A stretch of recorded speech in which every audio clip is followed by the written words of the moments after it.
بسم اللہ والصلاۃ والسلام علی رسول اللہ۔ محترم سامعین و ناظرین، آج کی اس ویڈیو میں ہم سب جانیں گے کہ ہیکل سلیمانی کسے کہا جاتا ہے۔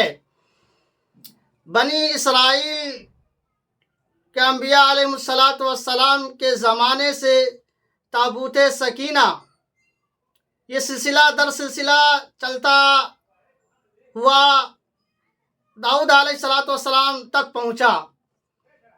داؤد نبی کی علیہ السلام نے اسے بحفاظت رکھنے کے لیے ایک معبد بنایا، بلکہ انہوں نے ایک معبد بنانے کی تیاری کی تاکہ اس میں تابوت سکینہ کو بحفاظت رکھا جائے۔ انہوں نے اس کام کو شروع کیا ہی تھا کہ ان کا انتقال ہو گیا۔ اس کے بعد ان کے بیٹا سلیمان علیہ السلام نے اس معبد کی تعمیر مکمل کروائی۔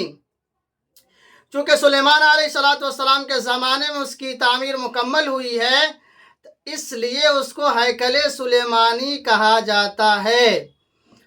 اس میں جب وہ عمارت مکمل ہو گئی، وہ معبد مکمل ہو گیا، تو اس میں عبادت بھی کی جاتی تھی اور ایک حصے میں وہ تابوت سکینہ بھی رکھا ہوا تھا۔ اہل بابل نے جب یہودیوں پر حملہ کیا تو اس کو ہیکل سلیمانی کو بالکل برباد کر دیا، تباہ و برباد کر دیا، تاراج کر دیا۔ اب یہ بات بتائی جاتی ہے کہ وہ اپنے ساتھ تابوت سکینہ کو بھی لے کر کے چلے گئے۔ بعض لوگوں نے کہا کہ آسمان پر اٹھا لیا گیا۔ بہرحال اس کے بعد پھر یہودیوں نے ہیکل سلیمانی کی تعمیر ثانی کا آغاز کیا کہ اسی زمانے میں کنورٹ رومی سے عیسائی جو ہوئے تھے تو وہ لوگ پھر حملہ آور ہوئے، تو جو ہیکل سلیمانی ثانی یہودیوں نے بنانے کا جو کام شروع کیا تھا اس کو برباد کر کے ایک دم ملیا میٹ کر کے اس نے وہاں پر چرچ قائم کیا۔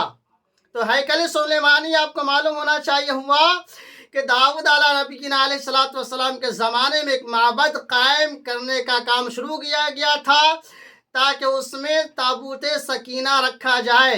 یہ کام داؤد نبی کی علیہ السلام کے زمانے میں شروع ہوا۔ سلیمان علیہ السلام کے زمانے میں جو ان کے بیٹے ہیں ان کے زمانے میں یہ کام مکمل ہوا۔ اس کی وجہ سے اس کو ہیکل سلیمانی کہا جاتا ہے۔ اہل بابل اس پر حملہ آور ہوئے، اس کو بالکل ملیا میٹ کر دیا، تباہ و برباد کر دیا ہیکل سلیمانی کو، اور اسے اپنے ساتھ لے گیا، یا بعض لوگوں نے کہا کہ آسمان پر اٹھا لیا گیا تابوت سکینہ کو۔ اس کے بعد پھر جب ہیکل سلیمانی کی دوسری مرتبہ جب اس کی تعمیراتی کام شروع کیا گیا یہودی کے ہاتھوں سے، تو پھر عیسائیوں نے اس پہ حملہ آور ہوئے اور پھر برباد کر دیا، اس کی جگہ پر چرچ قائم کیا۔ پھر دور آتا ہے عمر بن خطاب رضی اللہ تعالی عنہ کا۔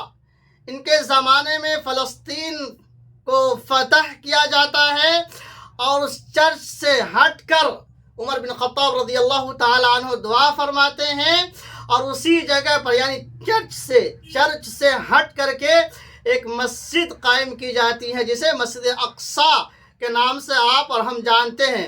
مسجد کی تعمیر کی جاتی ہے۔ تو یہ آپ کو معلوم ہوا کہ ہیکل سلیمانی کیا چیز ہے۔ تو اب یہ یہودی کا دعویٰ یہ ہے کہ جب ان لوگوں نے ہمارے جو ہیکل سلیمانی ہے اس کو برباد کر کے، تباہ و برباد کر کے، انہوں نے اس پہ مسجد اقصی بنایا ہے، اور اس کے نیچے دفینہ کے طور پر ہمارا تابوت سکینہ محفوظ ہے۔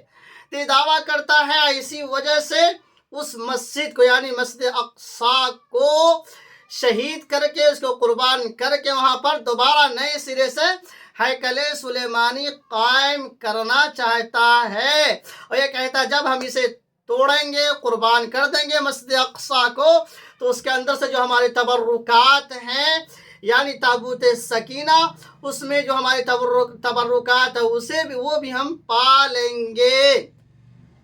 تو ان یہودیوں کا یہ دعویٰ ہے، دعویٰ کھوکھلا ہے، تاریخ کی کتاب میں پڑھیں گے، اگر اس کا مطالعہ کریں گے تو یہ بات بالکل روز روشن کی طرح بالکل آیا ہے، اظہر من الشمس ہے۔ بہرحال آپ پڑھیے، کتاب پڑھیے، تاریخ کی کتاب پڑھیے تو آپ کو معلوم ہوگا۔